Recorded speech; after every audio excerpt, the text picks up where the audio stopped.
Hello my friends, I am Ramtin and welcome to this video. Watch this video until the end because it is the best and easiest strategy.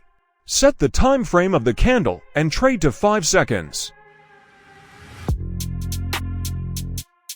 We enter the indicator section and select these indicators and change their settings.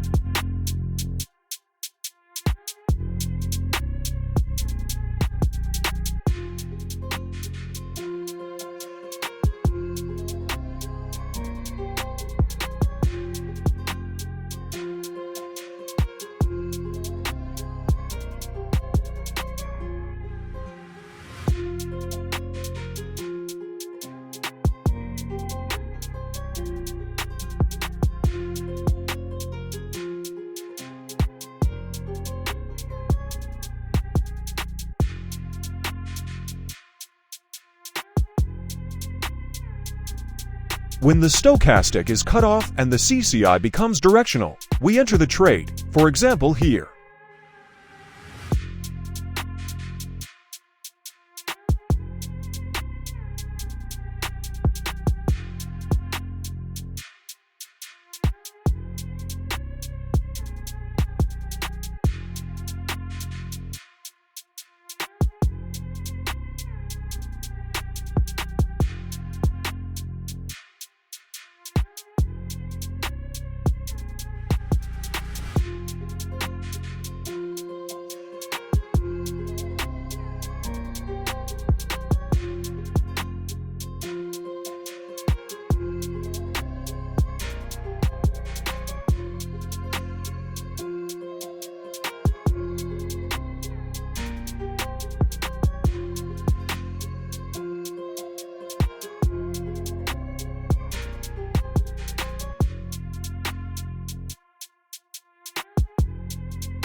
Do not enter the trade when the stochastic indicator lines are close to each other.